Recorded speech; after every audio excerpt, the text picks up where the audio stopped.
નમસ્કાર, જય શ્રી કૃષ્ણ મિત્રો, ફરીથી સ્વાગત છે એક નવા વિડીયોમાં।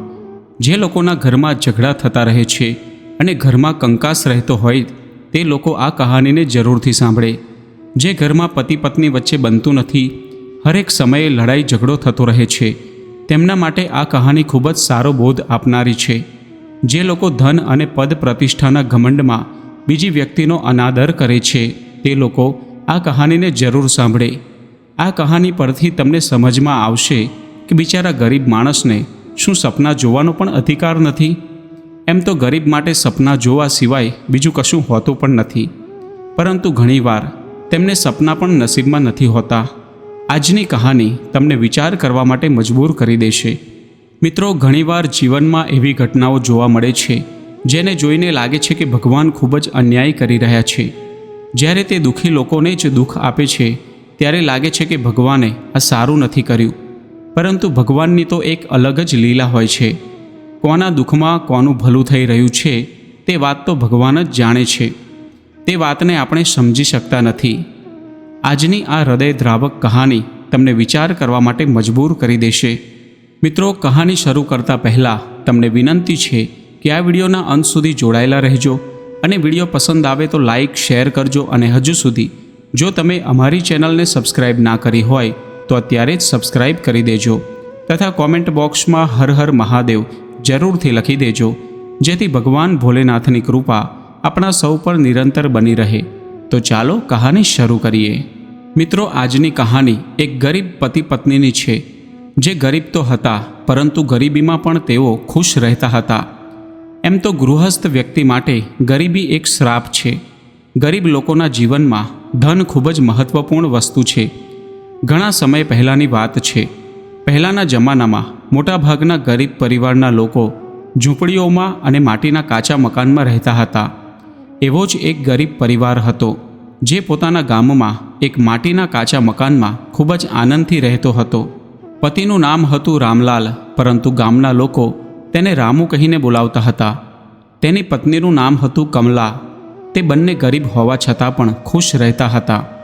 તેમના ઘરમાં ખુશી હતી, તેમની વચ્ચે ગાઢ પ્રેમ હતો। ધન તો તેમની પાસે હતું નહીં, તે છતાં પણ તેઓ હંમેશા ખુશ રહેતા હતા। યાદ રાખજો મિત્રો કે સાચો સુખી તે જ છે જે ધન ન હોવા છતાં પણ ખુશ રહે। આજકાલ તો લોકો કરોડોના માલિક હોવા છતાં પણ સુખી રહી શકતા નથી। આ વાતથી એ જાણવા મળે છે કે સુખ ધનથી નથી મળતું, પરંતુ શાંતિ, સંતોષ અને સદભાવથી મળે છે। તે ગરીબ રામુ એક દિવસ કોઈ કામથી બીજા ગામમાં પહોંચી જાય છે। તે ગામમાં તેનું કામ પતી ગયા બાદ તેને ઘરે પાછા આવવાનું હતું। ઘરેથી આવ્યાને ઘણો સમય થઈ ગયો હતો। હવે ઘરે પહોંચવાની તેને ખૂબ જ ઉતાવળ થવા લાગી હતી। તે વિચારી રહ્યો હતો કે ખબર નહીં કે કમલા મને શું શું સંભળાવશે, કેમ કે સવારે હું તેને જણાવીને પણ નહોતો આવ્યો, પરંતુ ઘરે જવાની તેને ખૂબ જ ખુશી થઈ રહી હતી। હવે તે મનમાં વિચાર કરતાં કરતાં ઘર તરફ ચાલવા લાગે છે। જ્યારે રામુ ખુશ થઈને પોતાના ઘર તરફ જઈ રહ્યો હતો ત્યારે જાણે તેના પગ જમીન પર નહોતા, કેમ કે કહેવાય છે કે પોતાના લોકોને મળવાની ખુશી કંઈક અલગ જ હોય છે।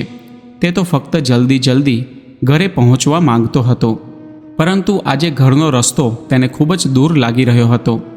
અને વાત પણ સાચી છે કે ખુશી વહેંચવાની બેચેની ખૂબ જ મોટી હોય છે। એક ક્ષણની દૂરી પણ એક વર્ષ સમાન લાગે છે। રામુ ખેતરોના રસ્તામાં ચાલતો ચાલતો ગામની નજીક પહોંચી જાય છે। જેવો જ તે પોતાના ઘરની નજીક પહોંચે છે ત્યારે તેની પત્ની કમલા ઘરની બહાર જ ઊભી હતી, જે ગોબરના છાણા માટીની દિવાલ પર થાપી રહી હતી। પત્નીએ જેવો જ રામુને જોયો કે તે તેની નજીક આવીને તેને ઘણા બધા પ્રશ્નો પૂછવા લાગી। એ જ તો પત્નીનો પ્રેમ હોય છે।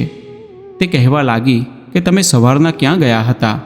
અરે, તમને તો ફરવામાંથી સમય જ નથી મળતો, જ્યાં જુઓ ત્યાં પંચાયત કરવા બેસી જાઓ છો। રામુ હસતો હસતો પોતાના ઘરમાં જતો રહે છે। ત્યારબાદ કમલા પાણી લઈને આવે છે, પરંતુ પત્નીના પ્રશ્નો તો ચાલુ જ હોય છે। કમલા કહે છે કે તમને તો ફરવામાંથી સમય જ નથી મળતો, આખો દિવસ પંચાયતમાં જ બેઠેલા રહો છો, તમને સહેજ પણ ખાવા પીવાની ચિંતા નથી, આખો દિવસ ક્યાંક ને ક્યાંક તમે જતા રહો છો। પત્નીની આ ગુસ્સા ભરેલી વાતો સાંભળીને રામુ નારાજ થઈ જાય છે અને કહે છે પહેલાં એક લોટો પાણી તો પીવડાવી દે. અરે શું કામ તું આટલો બધો ગુસ્સો કરી રહી છે? લાગે છે કે આ ગડપણમાં તારું મગજ કામ નથી કરી રહ્યું. આખો દિવસ તારી લવારી ચાલુ જ હોય છે. આટલી બધી ગરમી પડી રહી છે તે છતાં પણ તું બોલ્યા જ કરું છું. આજ સુધી તે વિવેક જ નથી શીખ્યો કે જ્યારે કોઈ બહારથી આવે ત્યારે સૌથી પહેલાં તેને પાણી આપવું જોઈએ. પરંતુ તે ક્યાં માનવાવાળી હતી. તેણે કહ્યું, હા, તમારા ઘરમાં તો બધા ડેપ્યુટી કલેક્ટર હતા ને, જે તમને વિવેક શીખવાડીને ગયા છે.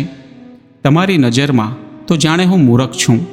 તમે એ ના ભૂલશો કે હું કોઈ જેવા તેવા ઘરની નથી. હું પણ મોટા ઘરની દીકરી છું. જ્યારે હું નાની હતી ત્યારે મારા ગામમાં મારા પિતાજીનું ખૂબ જ નામ હતું. આટલું કહેતા કમલા પોતાના બાળપણના દિવસોની યાદમાં ખોવાઈ જાય છે. મિત્રો, તમને જણાવી દઈએ કે કમલાના પિતા તેમના ગામના સરપંચ હતા. કમલા તેના 5 ભાઈઓ અને બહેનોમાં સૌથી નાની હતી. ઘરમાં દૂધ અને દહીંની કોઈ કમી નહોતી. અનાજના તો ભંડાર ભરેલા રહેતા હતા. કમલા સૌથી નાની હોવાના કારણે બધાની લાડલી હતી. મોટી મોટી આંખો અને ગોળ ખૂબસૂરત ચહેરો, મોતી જેવા દાંત, લાંબુ કદ, સ્ફૂર્તિલી અને મહેનતી પણ હતી. કમલા જ્યારે ઘરેથી 2 ચોટલીઓ વાળીને નીકળતી હતી અને તેમાં લાલ રિબિન બાંધીને બાળકો સાથે રમવા માટે જતી હતી, ત્યારે ગામના મિસ્ત્રી સરપંચને કહેતા કે તમારી દીકરી તો સાક્ષાત દેવી છે. તમે તમારી દીકરીને મને આપી દો. હું તેને ખૂબ જ લાડ અને પ્રેમથી રાખીશ. ત્યારે સરપંચ હસતા અને ખૂબ જ ગર્વથી કહેતા, મિસ્ત્રી, તમે તો મારી પાસે મારા પ્રાણ માંગી રહ્યા છો. મારી દીકરીમાં મારા પ્રાણ વસે છે. ભગવાન તેને કોઈની નજર ના લાગવા દે. કમલા તેના મા બાપની ખૂબ જ લાડેલી દીકરી હતી. ગામમાં પણ બધા લોકો તેને ખૂબ જ પ્રેમથી બોલાવતા હતા. પરંતુ કહેવાય છે કે સારા દિવસો ક્યારે જતા રહે છે તેની ખબર પણ નથી પડતી, અને ક્યારે સમય બદલાઈ જાય એ પણ કોઈને ખબર નથી પડતી. મિત્રો, એક દિવસે કંઈક એવું બન્યું કે તે ગામમાં ભયંકર રોગચાળો ફાટી નીકળ્યો. ચારે બાજુ અફરાતફરીનો માહોલ બની ગયો. રોગચાળાની આ મહામારીમાં કોઈ પોતાના બાપને ખોઈ બેઠા તો કોઈ પત્નીને ખોઈ બેઠા, કોઈ માને ખોઈ બેઠા તો કોઈ ભાઈને ખોઈ બેઠા. કેટલાક ઘરોમાં તો પાણી આપવાવાળું પણ કોઈ બચ્યું નહોતું. મહામારીએ એવું તાંડવ મચાવ્યું કે આખા ગામમાં લોકો હેરાન અને દુઃખી થઈ ગયા. સરકાર તરફથી પણ ગામમાં કોઈ મદદ મળી નહીં. સરકારી ઓફિસરો તો ફક્ત નામના જ કામ પર આવતા હતા. પરિણામ એ આવ્યું કે તે મહામારીની ઝપેટમાં સેંકડો ઘર આવી ગયા. ગામના સેંકડો લોકો કાળની ઝપેટમાં આવી ગયા હતા. તે મહામારીએ સરપંચના પરિવારને પણ ઝપેટમાં લઈ લીધું હતું. સરપંચના 3 પુત્રો આ મહામારીની ઝપેટમાં આવી ગયા. સરપંચને કાંઈ પણ સમજમાં નહોતું આવી રહ્યું. જોત જોતામાં તેમના પરિવારને એકાએક જાણે ગ્રહણ લાગી ગયું. કમલાને તો કાંઈ સમજમાં જ નહોતું આવી રહ્યું કે આ શું થઈ રહ્યું છે.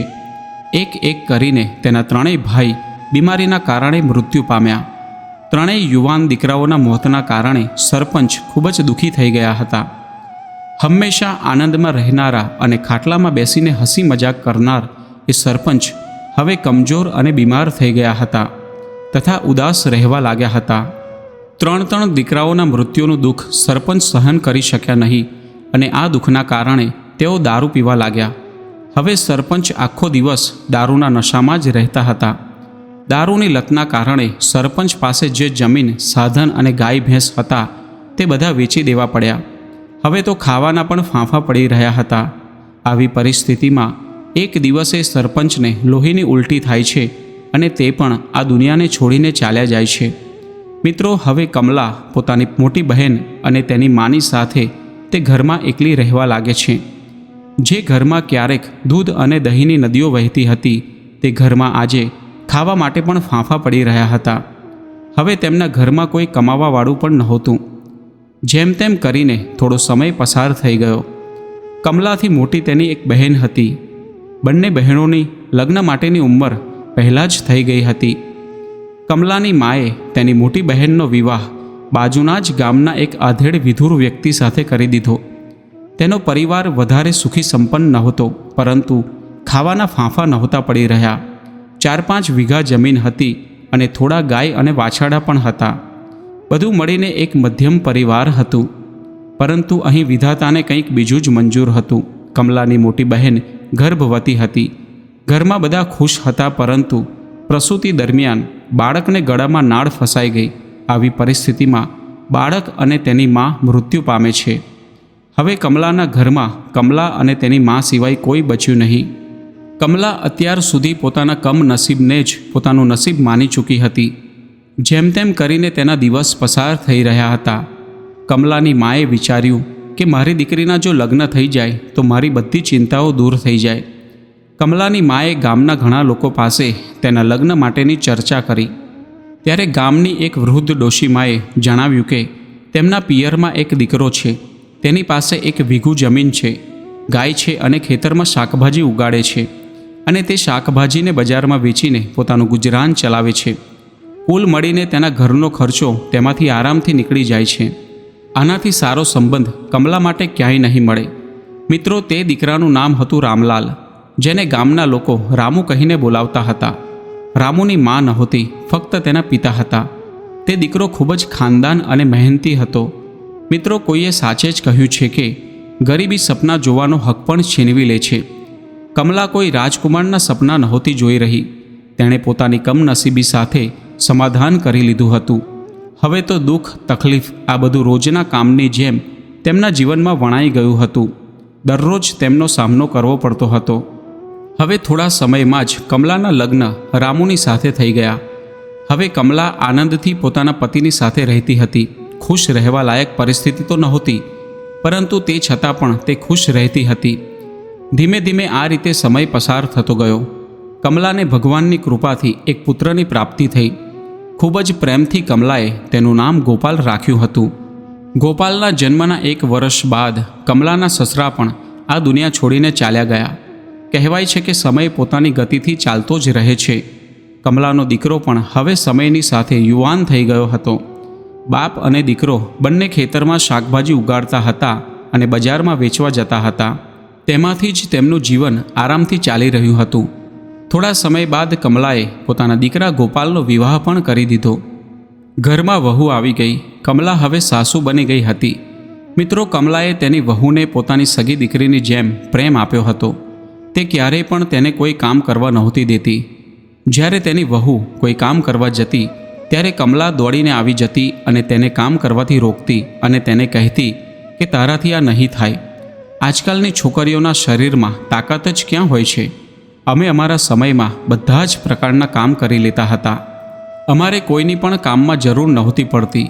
મિત્રો, કહેવાય છે કે માનવીનો સ્વભાવ પણ ખૂબ જ વિચિત્ર હોય છે. તે ગુસ્સામાં પણ પ્રેમ દર્શાવે છે. તેના ગુસ્સામાં પણ સ્નેહ છુપાયેલો હોય છે. કમલા પણ તેવી જ હતી. તેના ગુસ્સામાં પણ પ્રેમ ઝલકતો હતો. ધીમે ધીમે પોતાની વહુની સાથે રહેતા રહેતા 1 વર્ષ પસાર થઈ જાય છે. 1 વર્ષ બાદ ઘરમાં પૌત્રનો જન્મ થાય છે. પોતાના પૌત્રને જોઈને કમલા આનંદથી નાચવા લાગે છે. પતિ, પુત્ર, વહુ અને પૌત્રને જોઈને તે હંમેશા ખુશ રહેતી હતી અને તે હંમેશા ભગવાનને પ્રાર્થના કર્યા કરતી કે અમારા ઘર પરિવારમાં આ ખુશી હંમેશા કાયમ રહે. અને તે વારંવાર ભગવાનનો આભાર માનતી હતી કે અમને આટલો સુંદર પુત્ર, વહુ અને પૌત્ર મળ્યો છે. અમારી વહુ પણ ખૂબ જ સારી છે, સંસ્કારી છે. કમલાનો હવે એક હસતો રમતો પરિવાર બની ચૂક્યો હતો. એક દિવસે સવારે ગોપાલ પોતાના ખેતરમાં ગયો હોય છે. જ્યારે ગોપાલ ખેતરમાં કામ કરી રહ્યો હતો ત્યારે તે જ સમયે એક સાપે તેને ડંખ મારી લીધો અને તેનું તત્કાળ મૃત્યુ થઈ ગયું. પોતાના યુવાન દીકરાના મૃત્યુના કારણે જાણે કમલા અને રામુ જીવતા જ મરી ગયા હોય તેવી તેમની હાલત થઈ ગઈ હતી. કમલા પોતાના યુવાન દીકરાને પોતાની છાતીએ વળગાડીને કલાકો સુધી રડતી રહી. ગામના લોકોએ જેમ તેમ કરીને ગોપાલની અંતિમ ક્રિયા કરી તેનો અગ્નિ સંસ્કાર કર્યો. હવે તો એકદમ વિષમ પરિસ્થિતિમાં પણ અડગ રહેવાવાળી કમલા તૂટી ચૂકી હતી. ઘણા દિવસો સુધી તે આ આઘાતમાંથી બહાર આવી શકી નહીં. તેનો સ્વભાવ હવે ચીડિયો થઈ ગયો હતો. હવે તે વાત વાતમાં ગુસ્સો કરવા લાગતી હતી. પોતાના પુત્રને ખોવાના દુઃખમાં તેનો સ્વભાવ હવે ચીડિયો થઈ ગયો હતો. મિત્રો, કમલાનો પૌત્ર ફક્ત 1 વર્ષનો હતો. કમલા તેને પ્રેમથી કહનો કહીને બોલાવતી હતી. તે પ્રેમથી કહેતી કે મારો પૌત્ર એકદમ મારા ગોપાલની જેવો જ છે. કમલા પોતાના પૌત્રને પોતાનો પુત્ર જ માનતી હતી. 1 વર્ષ તો જેમ તેમ કરીને પસાર થઈ ગયું. એક દિવસે તેમની વહુએ કહ્યું કે સાસુમાં, હું વિચારી રહી છું કે હું થોડા સમય માટે મારા પિયરમાં જઈ આવું. ઘણા દિવસો થયા છે હું મારા પિયરમાં નથી ગઈ. ત્યારે કમલાએ કહ્યું કે હા વહુ, જો તારે જવાની ઈચ્છા હોય તો તું જઈ આવ. પછી કમલા કહે છે કે હું મારા પૌત્ર વગર કેવી રીતે રહીશ? જ્યારે મારો કહાનો તારી સાથે જતો રહેશે તો અહીં મારું મન કેવી રીતે લાગશે? ત્યારે વહુએ કહ્યું, માજી, હું મારા દીકરાને તમારી પાસે મૂકીને જઉં છું. તમે તમારા પૌત્રને તમારી પાસે રાખજો. હું મારા પિયરમાં જઈને 15-20 દિવસમાં પાછી આવી જઈશ. આ સાંભળીને કમલા ખૂબ જ ખુશ થઈ ગઈ અને તે કહેવા લાગી કે હા વહુ, હવે તું જા. ત્યારબાદ તેમની વહુ પોતાના પિયરમાં ચાલી જાય છે. કમલા પોતાના પૌત્ર કાના સાથે ઘરે ખૂબ જ આનંદથી સમય પસાર કરે છે.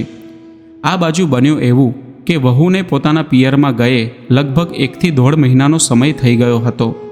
તે 15-20 દિવસનું કહીને ગઈ હતી, પરંતુ તેણે કોઈ પણ ખબર મોકલાવી નહીં. એક દિવસે કમલાએ તેના પતિ રામુને કહ્યું, સાંભળો, તમે આપણી વહુના ઘરે જાઓ અને ત્યાં જઈને જુઓ કે શું થયું છે. આપણી વહુ 15-20 દિવસનું કહીને ગઈ હતી, પરંતુ હવે તો 2 મહિનાથી પણ વધારે સમય પસાર થઈ ગયો છે અને હજુ સુધી તે પાછી પણ નથી આવી. તમે ત્યાં જઈને જુઓ કે તે કેમ પાછી આવી નથી. ત્યારબાદ રામુ બીજા દિવસે સવારે તેમની વહુના ઘરે પહોંચી જાય છે. રામુએ તેમના વેવાઈના ખબર અંતર પૂછ્યા, તેમની સાથે વાત કરી અને ત્યારબાદ અંતમાં તેમણે તેમની વહુ વિશે પૂછ્યું. ત્યારે વેવાઈએ પોતાની દીકરીને સાસરીમાં મોકલવા માટે સ્પષ્ટ ના પાડી દીધી અને તે કહેવા લાગ્યા કે જુઓ વેવાઈ, અત્યારે અમારી દીકરીની ઉંમર જ ક્યાં છે? તેના માટે તો આખી જિંદગી પડી છે. શું અમારી દીકરી અત્યારથી જ આખી જિંદગી વિધવા બનીને રહેશે? અમે અમારી દીકરીને આ હાલતમાં આખી જિંદગી નહીં જોઈ શકીએ. એટલા માટે અમે નિર્ણય કર્યો છે કે અમે અમારી દીકરીનું બીજી જગ્યાએ લગ્ન કરાવી દઈશું. ઘણા દિવસોથી અમે તેના માટે છોકરો જોઈ રહ્યા છીએ. એટલા માટે અમે તેને તમારા ઘરે પાછી નહીં મોકલીએ. અને તમારી પાસે છે પણ શું? એ તો તમારો દીકરો દેખાવમાં સુંદર હતો, એટલા માટે અમે અમારી દીકરીના લગ્ન કરાવી દીધા હતા. એમ તો તમે ગરીબ છો અને તમે મારી દીકરીની બધી ઈચ્છાઓ પૂરી પણ નહીં કરી શકો. એટલા માટે હું તમારા ઘરે મારી દીકરીને નહીં મોકલું અને અમે અમારી દીકરી માટે બીજું કોઈ સારું ઘર શોધીને તેના લગ્ન કરાવી દઈશું. મિત્રો, વેવાઈની વાત સાંભળીને જાણે રામુના શરીરને કાપવામાં આવે તો લોહી પણ ના નીકળે એવી હાલત થઈ ગઈ. રામુએ કહ્યું કે વેવાઈ, હવે મારા પૌત્રનું શું થશે? તેને પણ માની જરૂર છે. ત્યારે વેવાઈએ સીધો જવાબ આપી દીધો, ભાઈ સાહેબ, એમ પણ તે વધારે સમય પોતાની દાદીના ખોળામાં જ રહે છે. તેને પોતાની મા સાથે શું મતલબ છે? એ તો તેની સાથે નથી આવ્યો, તો હવે તેને તમે જ સંભાળી લેજો. પરંતુ હું મારી દીકરીને તમારે ત્યાં નહીં મોકલું. પોતાના વેવાઈની આ વાત સાંભળીને રામુનું મનોબળ તૂટી ગયું. તે વારંવાર પોતાના વેવાઈને વિનંતી કરી રહ્યો હતો કે તે તેમની દીકરીને તેમના ઘરે મોકલી દે, પરંતુ તેમના વેવાઈએ તેમની એક પણ વાત માની નહીં. આખરે રામુ થાકી અને હારીને પોતાના ઘરે પાછો આવી જાય છે અને ઘરે પહોંચીને કમલાને બધી જ વાત જણાવી દે છે.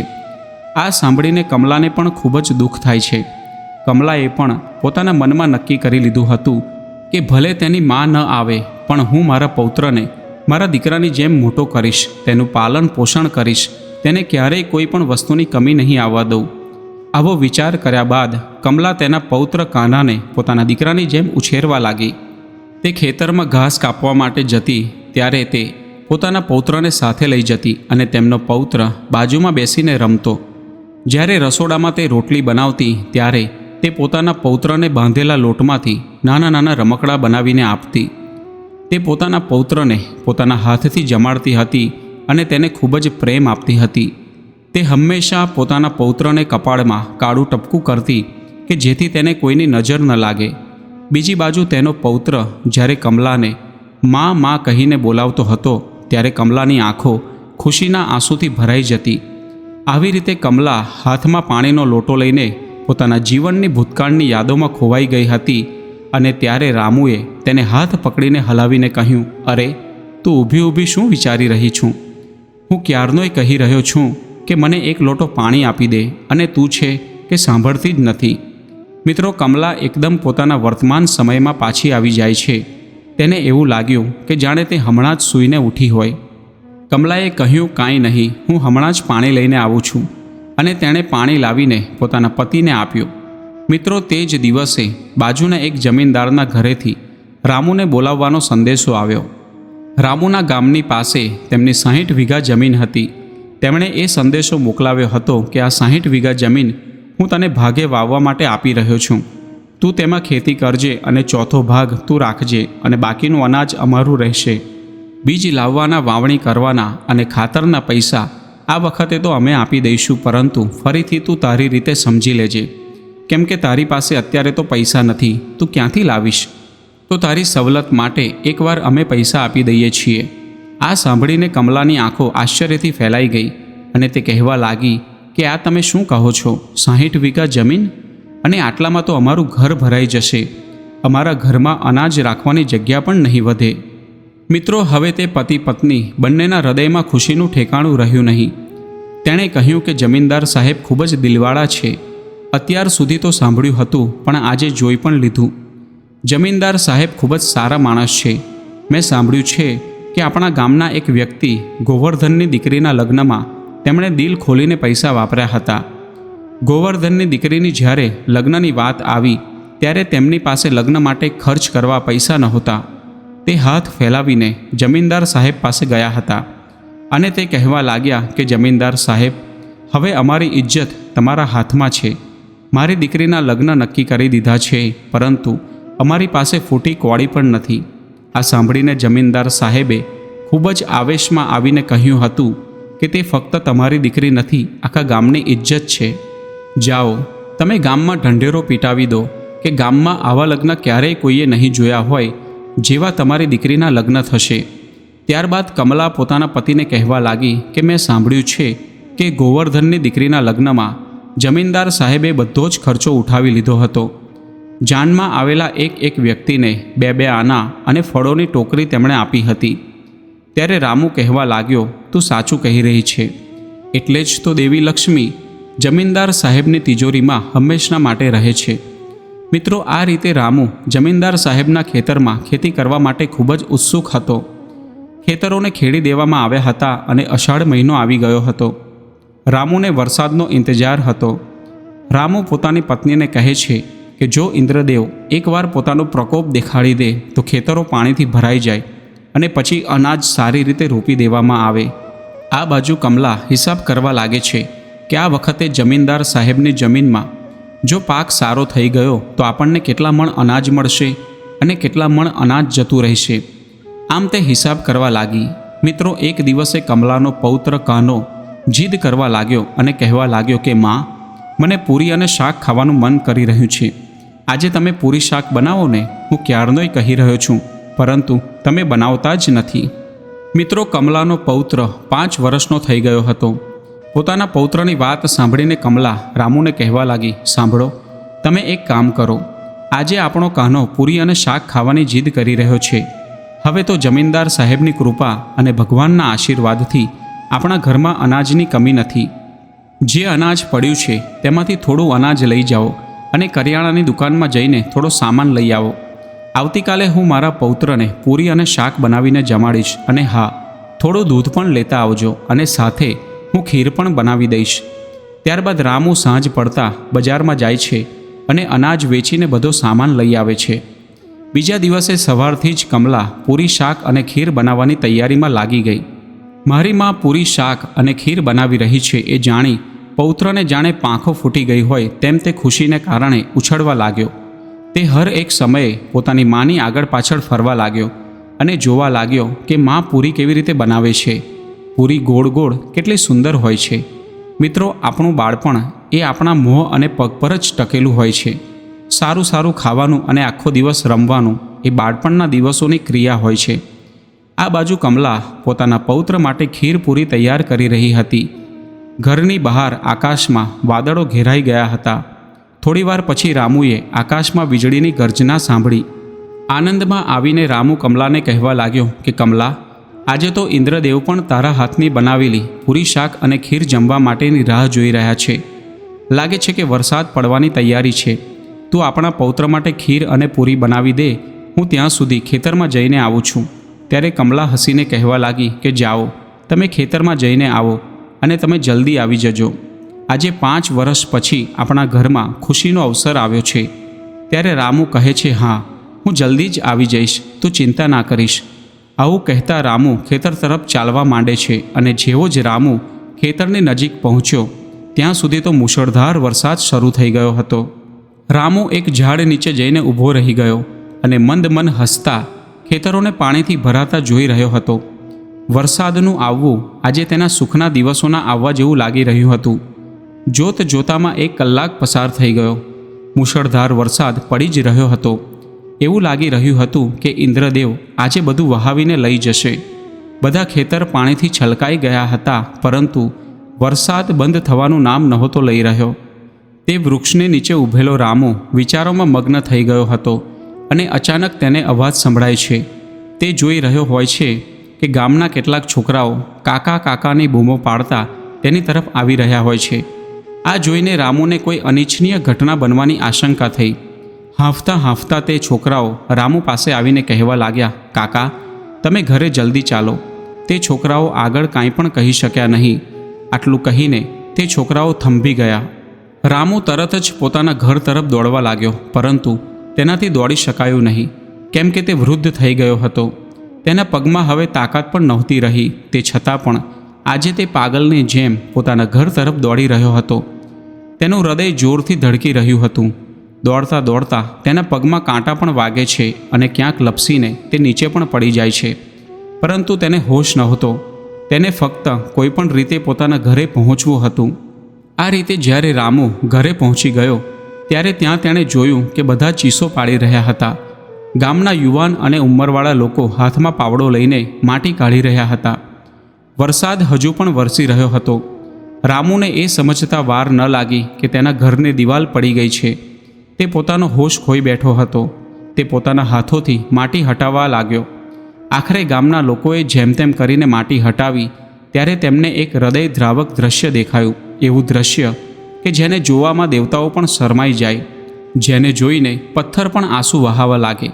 બધાએ જોયું કે રામુની પત્ની કમલા નીચે દબાઈ ગઈ હતી.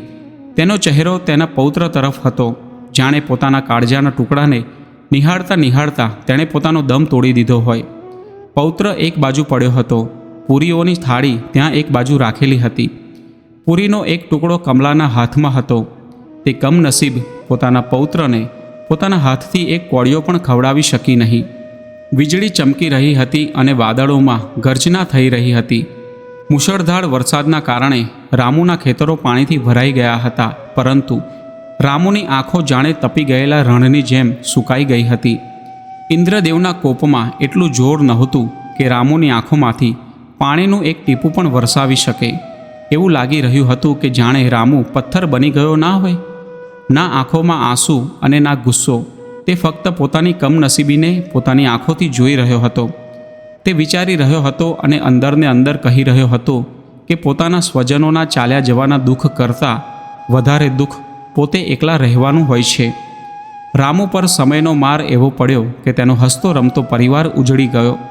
તેનો પરિવાર બરબાદ થઈ ગયો હતો. તેના પરિવારમાં હવે કોઈ બચ્યું નહોતું. રામુને હવે કાંઈ દેખાઈ નહોતું રહ્યું. તેના ચહેરા પર મુસ્કાન, દુઃખ, દર્દ, આંસુ બધું જ ગાયબ થઈ ગયું હતું. તેની આંખો જાણે ફાટી ગઈ હતી. ક્યારેક તેની આંખો ખુલ્લી રહી જતી અને ક્યારેક બંધ થઈ જતી. હવે તેના જીવવાની બધી જ ઈચ્છાઓ મરી ગઈ હતી. તે વિચારી રહ્યો હતો કે હું જીવિત છું તો શા માટે? મિત્રો, બીજી બાજુ એવું થાય છે કે બીજા દિવસની સવાર થાય છે ત્યારે ગામના લોકો કૂવાની પાસે જાય છે અને જુએ છે કે રામુની લાશ તે ગામના કૂવાની અંદર તરી રહી હોય છે. આ દ્રશ્ય જોઈને જાણે ગામના લોકોના પગ નીચેથી જમીન સરકી ગઈ. બધા લોકોના આંખોમાંથી આંસુઓની ધારા વહેવા લાગી અને તેઓ વિચારવા લાગ્યા કે કેટલો હસતો રમતો રામુનો પરિવાર હતો. સમયનો તેના પર એવો માર પડ્યો કે તેનું નામો નિશાન મિટાઈ ગયું. હવે તેના ઘરમાં કોઈ રહ્યું નહોતું. બધું જ બરબાદ થઈ ગયું હતું. મિત્રો, તેના જીવનની આ કહાની વિચારતા વિચારતા ગામના બધા લોકો રામુની લાશને કૂવામાંથી બહાર કાઢી તેની અંતિમ વિધિ કરે છે અને પોતાના ઘર તરફ જવા લાગે છે. મિત્રો, જ્યારે આવી ઘટનાઓ નજરની સામે આવે છે ત્યારે તેને મહેસૂસ કરીને લાગે છે કે ભગવાને ખૂબ જ અન્યાય કર્યો છે. લોકો આ દુનિયામાં એટલા અભાગ્યા પેદા થાય છે અને આખા જીવન દરમિયાન તેમને સુખ જોવા મળતું નથી. ઉલટાનો દુઃખોનો પહાડ તેમના પર તૂટી પડે છે. રામુના પરિવારમાં ખુશી આવી, પરંતુ તે ટકી શકી નહીં. તે બિચારાએ તો ફક્ત કલ્પનાઓમાં જ ખુશી મહેસૂસ કરી હતી, અને એ પણ થોડી વાર માટે. અને ત્યારબાદ મુસીબતોનો જુલમ એવી રીતે વરસ્યો કે બિચારાનું નામો નિશાન મિટાઈ ગયું, તેનું બધું જ બરબાદ થઈ ગયું, અને તે સ્વયં પણ આ દુનિયાને છોડીને ચાલ્યો ગયો. મિત્રો, આ કહાની પરથી આપણને એ વાત શીખવા મળે છે કે વિધાતાના લેખની આગળ કોઈનું જોર ચાલતું નથી. ખબર નહીં જીવનમાં ક્યારે કઈ ઘટના ઘટી જાય. એટલા માટે બને એટલું હસી લો, રમી લો, ખાઈ લો, ભગવાનને સંભાળો અને સારા કર્મો કરી લો. પોતાના સ્વજનો સાથે સમય વ્યતીત કરો, પ્રેમથી હળીમળીને રહેતા શીખો. આ જ જિંદગીનો સાર છે. કેટલાક લોકો પોતાના ગૃહસ્થ જીવનમાં ઘણી ઉથલપુથલ મચાવી રાખે છે અને હંમેશા ઝઘડા કરતા રહે છે. તેમને તે ખબર નથી હોતી કે આજની સાંજ જોઈને આવતીકાલનો સૂર્ય જોઈ શકીશું કે નહીં. જે જીવન મળ્યું છે તેને જ નરક બનાવી દે છે. કમસે કમ જીવતા જીવતા જિંદગીનો આનંદ લઈ લેવો જોઈએ. શું ખબર આવતીકાલની સવાર આપણા જીવનમાં થાય કે ન થાય. જો કોઈ પોતાનું વ્યક્તિ 2 શબ્દો આપણને ખોટા સંભળાવી દે તો તેને સહન કરી લેવા જોઈએ. તે તમારા પોતાના જ છે. જે લોકોએ સહન કર્યું નથી તેમણે કયું તીર મારી લીધું છે. જીવન તો તેમનું પણ નરકથી પણ વધારે ખરાબ થઈ ગયું હોય છે. તેમણે પણ દુનિયા છોડીને ચાલ્યા જવું પડે છે. જે લોકોએ પોતાના ધન, બળ, પદ અને પ્રતિષ્ઠાના ગુમાનમાં કોઈની કદર કરી નથી, તેમણે પણ આ ધરતી પર રહીને કયા લાખો વર્ષો વિતાવી લીધા છે. 50-100 વર્ષો બાદ તે લોકો પણ બધું અહીં છોડીને ચાલ્યા ગયા છે. એટલા માટે જેટલું જીવન મળ્યું છે તેને ખુશ રહીને જીવી લેવું જોઈએ. એકબીજાની વચ્ચે ખુશી વહેંચવી જોઈએ. આ સમયનો કોઈ પણ ભરોસો નથી. ખબર નહીં ક્યારે પરમાત્માની લાકડી પડે. તે લાકડીનો કોઈ તોડ પણ નથી. તો મિત્રો, આ કહાની પરથી તમે શું શીખ્યા અને તમને આ કહાની કેવી લાગી તે કોમેન્ટ કરીને જરૂર જણાવજો. અને વિડીયો પસંદ આવ્યો હોય તો લાઈક અને શેર કરજો, તથા ચેનલ પર નવા હોય તો ચેનલને સબસ્ક્રાઈબ જરૂરથી કરજો. ફરી મળીશું એક નવા વિડીયો સાથે. જય સ્વામિનારાયણ, જય શ્રી રામ, જય શ્રી કૃષ્ણ, હર હર મહાદેવ.